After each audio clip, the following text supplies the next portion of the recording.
ప్రియులారా, ఈరోజు మనము ధ్యానించబోయే అంశము విశ్రాంతినిచ్చే దేవుడు, నీ భారం ఆయనపై మోపు.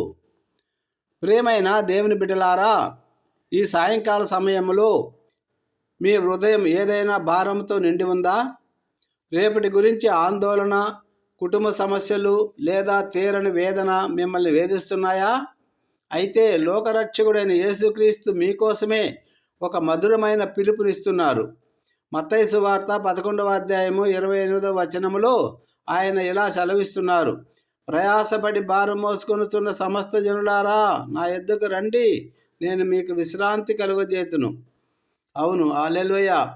గమనించండి మిత్రమా, ఆయన కేవలము నీ కష్టాలను చూసి జాలిపడటం లేదు, కానీ తన దగ్గరకు రమ్మని మిమ్మల్ని ఆహ్వానిస్తున్నారు.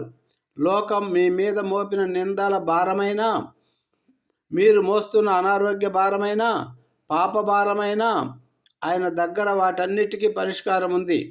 నా యొద్దకు రండి అని ఆయన అన్నప్పుడు అందులో ఒక గొప్ప భరోసా, నమ్మకం ఉంది.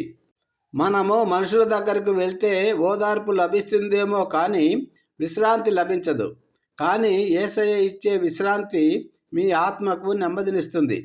ఈ సాయంకాలం మీరు చేయాల్సిందల్లా ఒక్కటే: మీ మోకాళ్ళ మీద ఉండి మీ భారమంతా ఆయన పాదాల చెంత కుమ్మరించండి. బిడ్డలారా, ప్రభువా, నా వల్ల కావడం లేదు, నీవే నాకు తోడుగా ఉండి నడిపించు అని ఒక్క మాట అడగండి. ప్రియులారా, ఆయన తన కృపగల హస్తాలతో మిమ్మల్ని ఆదరించి మీ భారాలను తన భుజాలపై వేసుకుంటాడు.